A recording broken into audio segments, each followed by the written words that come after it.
Hello, this is the LEGO Star Wars sequel trilogy BB-8 large buildable model. I have some bad news and some good news about this.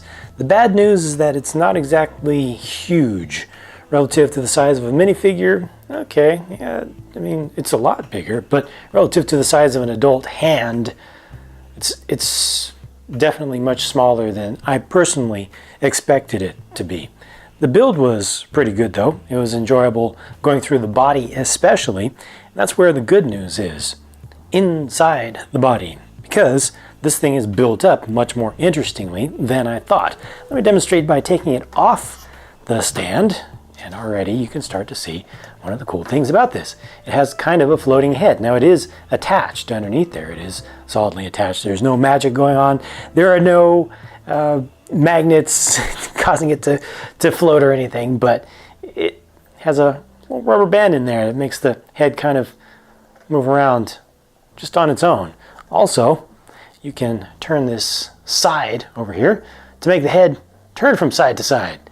So that's a nice little thing. Now it does move the head back and forth a little bit when you do that, but you can actually just kind of use that as sort of a puppeteering tool to make the head go back and forth and just turn it from side to side. Really helps to bring the thing to life a lot.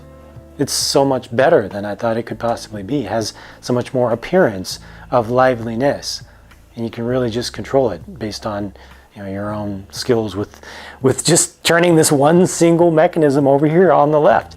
But there's also a second mechanism over here on the right, or on its left. You spin this one counterclockwise, and out comes the little thumbs up torch. That's a new color for that piece there. Nexonite's spear end with a little bit of lensing in the center. It's done in trans medium blue, and it just looks super cool. Now when it retracts, the door does not close, so you do have to close the door manually, but it opens itself up, and it's just a cool little mechanism inside of there.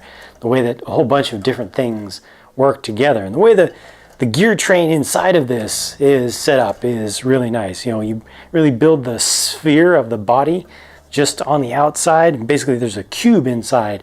It's like a skeletal cube made with Technic pieces and with gearboxes inside, and then you just attach these panels that are done up to be a good approximation of a sphere.